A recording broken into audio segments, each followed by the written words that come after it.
I go to Japan, known to be a country full of hospitality and kindness, order food, get on trains, and just not pay the bills? I mean, seriously, these influencers have it really tough. And more recently, you had this happen to poor Johnny Somali. He had to go to South Korea and ask himself a very simple question.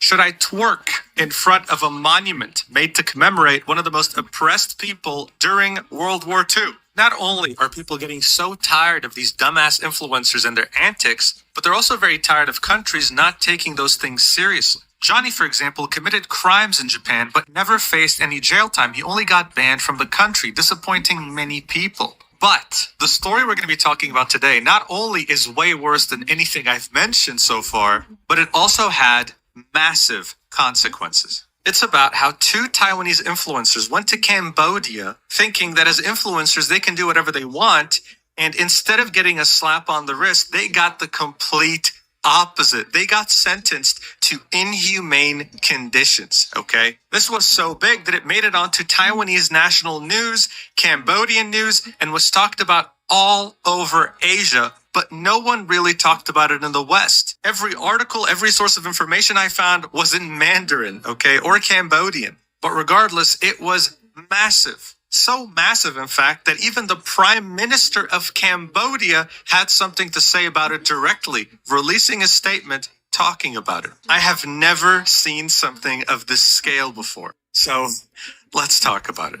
The main influencer at the center of this incident goes by the name of Goodnight Chicken, a 31-year-old Taiwanese man. His content mostly revolves around him live streaming himself in abandoned or haunted buildings. This is obviously nothing special. Many people do this same type of content and it's very hard to stand out. But in 2020, he had done exactly that, even though he wasn't really planning on it. While live streaming himself in an abandoned hospital, he came across a corpse half hanging on the ceiling and ran away in fear. This actually ended up solving a missing persons case. The police got involved, the government got involved. It turned out that this person had been missing for a long time, and he had helped solve this case. This was on national Taiwanese news. He was praised for it and was able to build a following from it. This in turn allowed him to start earning more money and travel outside of Taiwan for content. Like, for example, here he's going to Malaysia and he also went to Japan. For 2024, though, he had his sights on Cambodia. Cambodia is a country in Southeast Asia, known mostly for its beauty and monuments. But that wasn't why Goodnight Chicken was interested in it. No, it was more grim than that. Around summer 2023, the United Nations published a report estimating that around 100,000 people were trafficked from other Asian countries into Cambodia in order to work against their will in scam call centers, saying that most victims are men from Asia, but some have come from further afield, such as Africa and Latin America. This was the first study of this scale, and it hurt Cambodia's reputation as a touristic hub quite a bit. Around 40% of their total tourists came from China, and those numbers started to dwindle very quickly after that report came out. What didn't help is that the United Nations outlined some of the nationalities involved, and a lot of the victims actually came from Taiwan. This right here is an image of a rumored scam call center compound, where obviously you cannot escape even if you wanted to. Look at all the barbed wire. Seeing that this was massive news in Taiwan, Goodnight Chicken saw an opportunity in this. What if I went to Cambodia and documented this, tried to explore these buildings and show the Prea Sihanouk province, more specifically its capital, Sihanoukville. To many, this is where you could find some of the prettiest beaches in Cambodia, and to others, this is where you could find a lot of the scam call centers that lured people in and trapped them. Goodnight Chicken was betting everything on this. After landing in Cambodia on February 12th, 2024, Goodnight Chicken started up his live stream as he usually does. This time, though, he was whispering, claiming to be in one of those scam call center compounds. Let's watch. But then he was caught. He attempted to run away, but you could hear him struggle to leave. There was a person chasing him carrying a flashlight. Some viewers zoomed in, tried to up the brightness to see who that person is, and they detected a military uniform.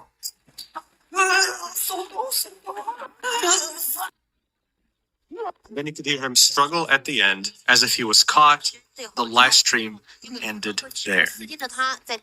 So obviously, you watch something like this and you'll worry. You're thinking, oh, wait a second, was he caught like all these other Taiwanese men that were brought into Cambodia? Are they going to torture him? Are we ever going to hear from him again? Well, they didn't, at least not for the entire evening after this live stream, not until the next day. This time, though, it wasn't from him. It was from his friends and his wife sitting in the middle right here, saying that they were very concerned, saying that this has to be solved as soon as possible, that they were very worried. And this, of course, added more fuel to the fire. The viewers were also just as worried. Now, of course, there were some skeptics asking, why are you out here live streaming? Why aren't you contacting the consular services, the police, etc.? These skeptics were calmed down when another influencer friend of Goodnight Chicken from Taiwan live streamed himself saying that he would never joke with his own life, doubling down on the idea that this is very serious, that everyone should be worried, that there was no room for being skeptical. Things intensified even more when the governor of the province that Goodnight Chicken was in posted 4 images of him on Facebook saying, if you guys see a person that looks like this, please contact me immediately. Even the police and the government was now on this. I mean, they're already struggling with tourism. They have a high-profile Taiwanese influencer show up to their country, claim they're being kidnapped. Holy shit, man. Get everyone on this. This was a matter of national reputation now. But as you might have guessed, things got even more intense. The next day, a live stream just starts all of a sudden on Goodnight Chicken's channel, and it's him running. Watch. 拔腿狂奔，还不时回头看。他是直播主晚安小鸡，到柬埔寨凯博园区直播，自称遭人袭击后被控制行动。拿电梯帮，我身上所有钱都被他们拿走了。 As you can see, his clothes are ripped, he showed bruises, his head is half shaven, and the things he claimed are so insane that we can't just skip over them. Here's what he said, translated. He claimed that he was controlled by multiple gunmen throughout the night, was tortured with electric shock batons, and was robbed of $3,000 to $4,000 US. This was all while he had a record number of viewers. This all started out with some dude sneaking through a building that he shouldn't have been in to now a national, governmental, and political issue on a global scale, all right? This wasn't just about some country's issues, all right? Taiwan was indirectly involved in this because, I mean, this is one of its high-profile citizens. Cambodia took this very, very seriously. But some of Goodnight Chicken's viewers weren't taking it as seriously anymore. The skeptics resurfaced, and this time they had proof. The governor of the province was involved. The police commissioner is now involved too. This was very, very serious. Shortly afterwards, the police had done it. They had found Goodnight Chicken and his friend that went with him to Cambodia. But instead of the smiling faces that people were expecting, they were met with reality. The 2 influencers were handcuffed, and the police officers were pissed. Goodnight Chicken and his friend were caught red-handed, with the police commissioner pointing at all the props they had brought with them from Taiwan to stage this entire thing. The whole thing was fake. There was not a single real thing in all of this. They had fake Cambodians' military uniforms. The person with the flashlight stopping him was his friend dressed in this uniform. They had a bunch of tools and makeup and even fake blood. And as you can see, this was the t-shirt that Goodnight Chicken was wearing when he was quote-unquote running away from the compound with his half-shaven head. Everything was fabricated, all in the hopes of getting views. The Khmer Times, a news publication from Cambodia, published this article saying, "Enough is enough, no mercy for foreigners who create fake content to tarnish Cambodia." It was becoming more and more evident that these 2 influencers weren't just going to get a slap on the wrist. No, this was going to have very serious consequences. This new reality only started to really sink in when they were in handcuffs. This is why they proceeded to bow down an apology, because they realized, wait a second, we're actually screwed. Watch. 身上玩小鸡、神人枪及主险在这边向柬埔寨的身上跟你说声抱歉。量大不送让小白拍加分。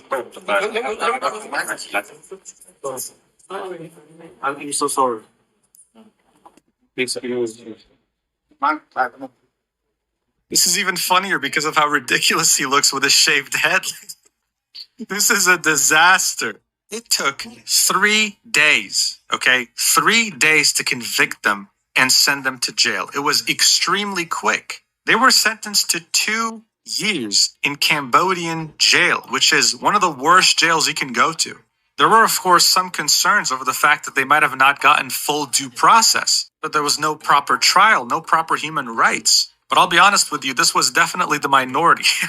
The majority, including Taiwanese, were very happy that they were getting the punishment that they deserve for playing with their audience's emotions and tarnishing the entire image of a country already going through a very bad image problem. But regardless, some people were very concerned about this, that they even reached out to the Prime Minister of Cambodia, offering yet another detail of Goodnight Chicken's life, which of course made him only look worse. Cambodian Prime Minister Hun Manet spoke out about the crime committed by Taiwanese internet celebrity Goodnight Chicken. He said, "Someone called me the day before yesterday to help these two people, telling me that these two young people should be released because they still have a sick mother to take care of in Taiwan, but I denounced this statement on the phone. If their mother is sick, then they should take good care of their mother at home instead of going to other countries to ruin their reputation and cause trouble. So I say they should be sentenced more severely because they're unfilial sons." This kind of selfish behavior not only hurts Cambodia, but also discourages tourists from visiting Cambodia and causes people to lose their income.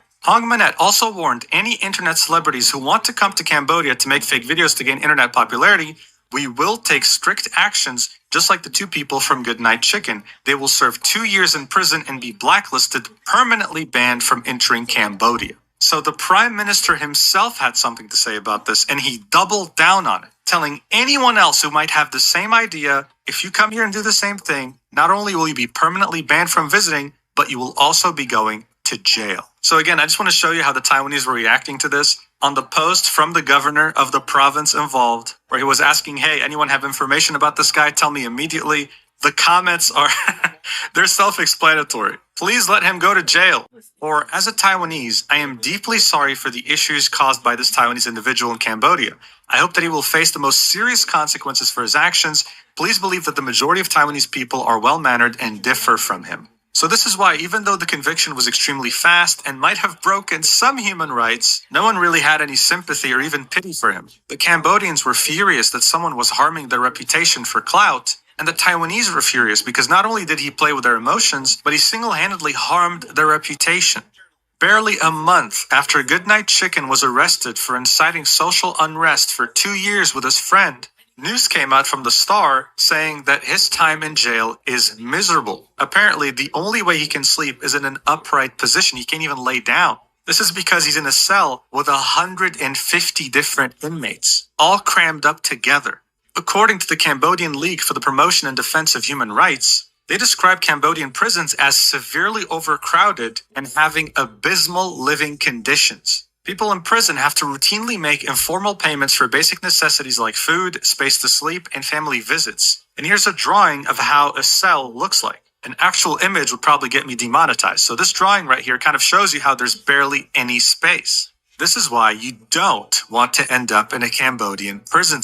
Okay, so get this. Okay. We are diving into the story of a Taiwanese influencer who basically went to extreme lengths for internet fame. Wow.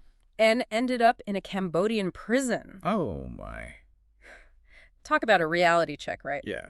We're talking about someone named Goodnight Chicken Oh, wow. and his whole quest to expose Cambodian scam call centers. Interesting. It sounds crazy, but that's why we're here. Absolutely. We're doing a deep dive. Yeah. We're going to be looking at news articles, social media posts, the whole 9 yards. Lay it on me. What's interesting here is that Goodnight Chicken already had a taste of viral fame a few years back. Really? He actually accidentally stumbled upon a dead body during one of his live streams, Oh, no. which actually helped solve a missing persons case. Wow. You have to wonder if that experience kind of fueled his belief that he could leverage serious, even dangerous topics for views. It's almost like a recipe for disaster, right? Yeah. You've got this existing audience taste of going viral. Right. And then you have this backdrop of a very real, very serious issue. Exactly. Human trafficking in Cambodia. Yeah, the UN even put out a report in 2023 specifically highlighting these scam call centers. Right? It was a huge story, impacted Cambodia's image, their tourism. Huge story. So Goodnight Chicken decides to fly over to Sihanoukville, which is a supposed hub for these scam operations. Mm-hmm. And, well, things escalate pretty quickly. Okay, so tell me what happened. So he kicks off a live stream claiming he's sneaking into one of these compounds. Oh, wow. It's all very cloak and dagger, whispering into the camera, dark surroundings. Right, setting the scene. Yeah. And then boom, a staged chase. What? His friend, dressed up as a guard, starts chasing him. They struggle a bit. Okay. And then the stream just cuts out. Oh, my God. Can you imagine what people watching must have been thinking? I would be freaking out. Right. Yeah. It's like a total cliffhanger ending, Yeah. just designed to keep people on the edge of their seats. Right. And it worked. His friends and even his wife jump on their own live streams, fanning the flames, claiming they haven't heard from him. They're worried sick. Oh, my God. It starts to feel less like an influencer stunt and more like a genuine disappearance. Right. So at this point, this is no longer just like some online drama, right? No. It's spilled over into the real world. Yeah. Taiwanese news picked up the story. Oh, wow. And even the provincial governor of Sihanoukville posts about it on Facebook asking for information. Really? Goodnight Chicken, in his quest for views, had inadvertently sparked an international incident. You can't make this stuff up. It's crazy, right? Yeah. And he didn't let the momentum die down. Oh, no. The very next day, he does another live stream. Wow. This time, he's running looking disheveled, Oh, claiming he escaped, that he was tortured, robbed, even showing what looked like injuries. Oh, wow.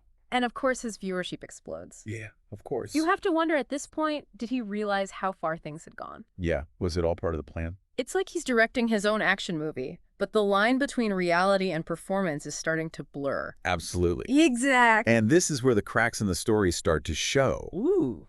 Some online sleuths, and particularly this Twitter user who goes by the name Gay1069, Okay. started analyzing the video, and they actually managed to pinpoint the location of that escape live stream. Really? And guess what? What? It wasn't anywhere near a scam compound. No way. It was actually pretty close to a resort town. So they debunked the whole thing using just the video. Pretty much. That's some serious online detective work. Like, what tools or techniques did they use to figure that out? That's the fascinating part. Yeah. This Gay1069 person was clearly skilled in open source intelligence, or a SINT. Oh, Sint. Okay. By analyzing background details in the video landmarks, vegetation, even the angle of the sunlight, Wow. they were able to cross-reference those details with publicly available information like Okay. satellite imagery Yeah. and Google Street View. Yeah. It's actually a really powerful technique that's becoming increasingly important in verifying information online. Oh, I had no idea. Yeah.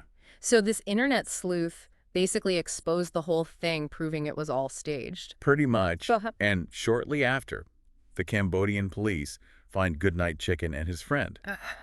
But here's the kicker.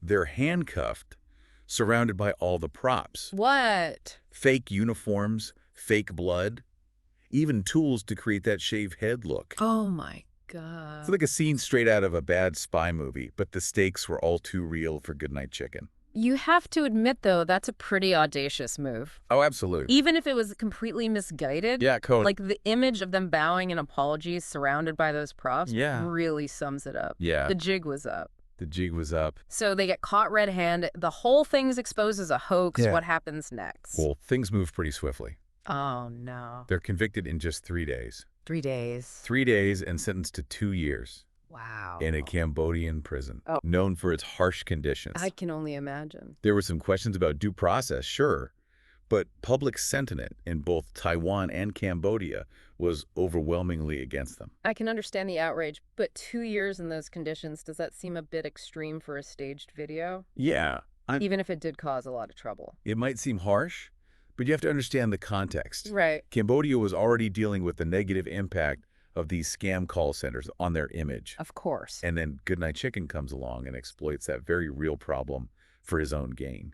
Yeah, it wasn't just some harmless prank. Exactly. It's about the broader context, Yeah. the disrespect, and the potential damage he caused to Cambodia's reputation.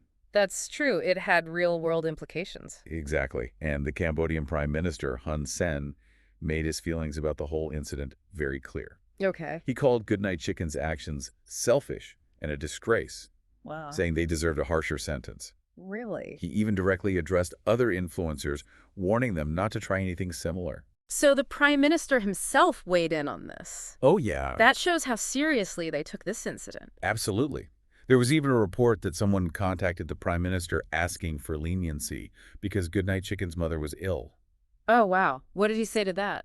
His response was basically, he should have stayed home to care for her instead of causing trouble.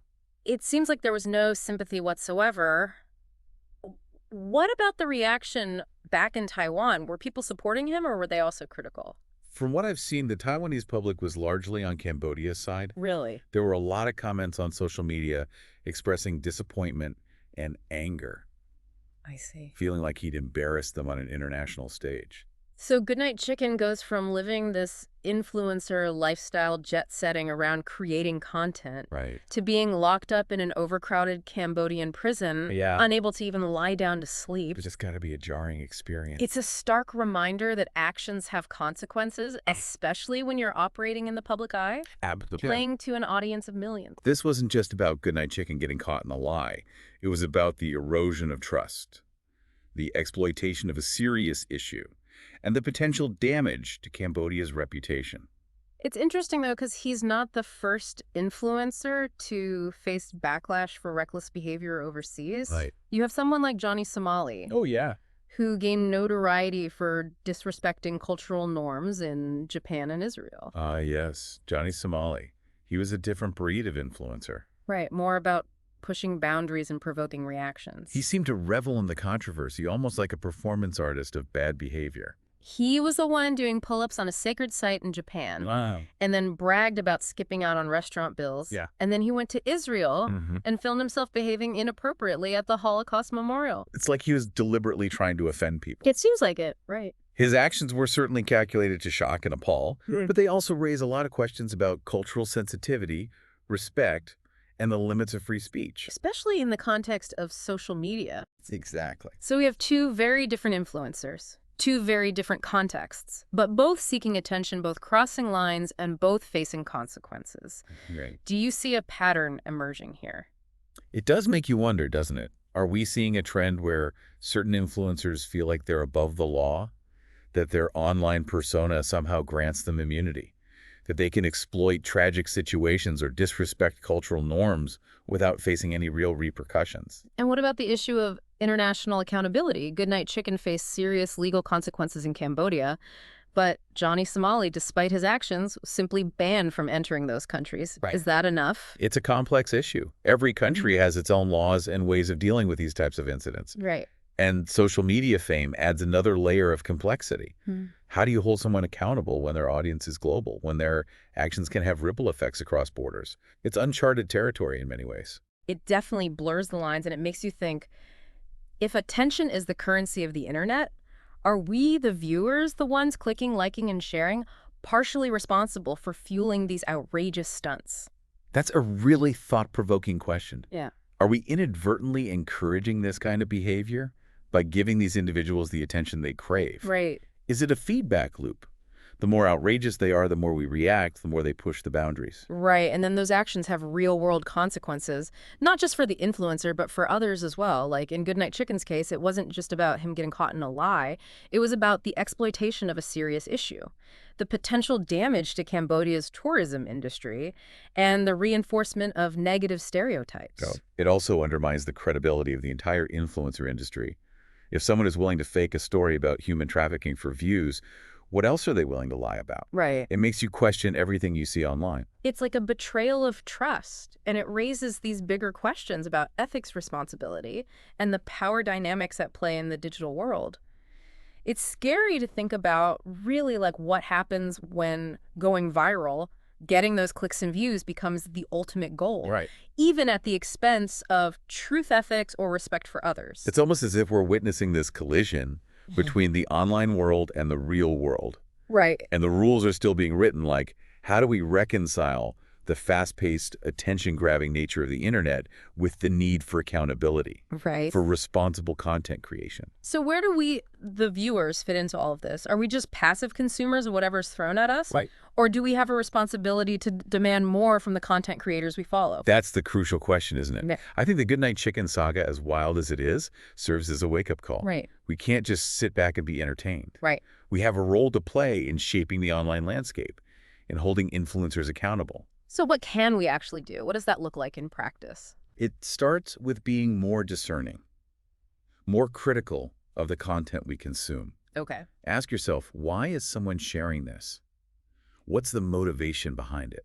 Right. What are the potential consequences, both intended and unintended? So it's like becoming a more active participant in this whole online ecosystem, right? Exactly. Not just scrolling mindlessly, but actually engaging with the content, Right. thinking critically about it, Yeah. and even calling out bad behavior when we see it. Absolutely. Yeah. We need to be willing to challenge misinformation, to support creators who are producing authentic, responsible content. Okay. We have the power to shift the focus from mindless consumption to mindful engagement. So it's not just about calling out the bad actors, but also about amplifying the good ones, those who are using their platforms in a positive way. Exactly. It's about asking ourselves, what kind of online world do we want to create? Yeah. And then using our voices and our choices to make that happen. This whole conversation has really made me think differently about how I consume content. I think that's a good thing. It's easy to get caught up in the entertainment, the drama. Totally. But we can't forget that there are real people, real consequences behind those screens. Absolutely. And that's something I think people need to be reminded of. It's a powerful reminder that the future of content creation isn't just in the hands of the influencers. Right. It's in the hands of everyone who participates in this digital ecosystem. Yeah. Every click, every share is a vote for the kind of content we want to see more of. So next time you're scrolling through your feed, remember Goodnight Chicken. Yeah. Remember that the quest for clicks can have serious real-world consequences. Absolutely. And ask yourself, are you contributing to the problem? Right. Or are you part of the solution? I think that's a great place to leave it. Yeah, I think so too. That wraps up our deep dive into the wild world of Goodnight Chicken. It was a wild one. It really was. Thanks for having me. Of course, thanks for joining us, and we'll catch you on the next deep dive.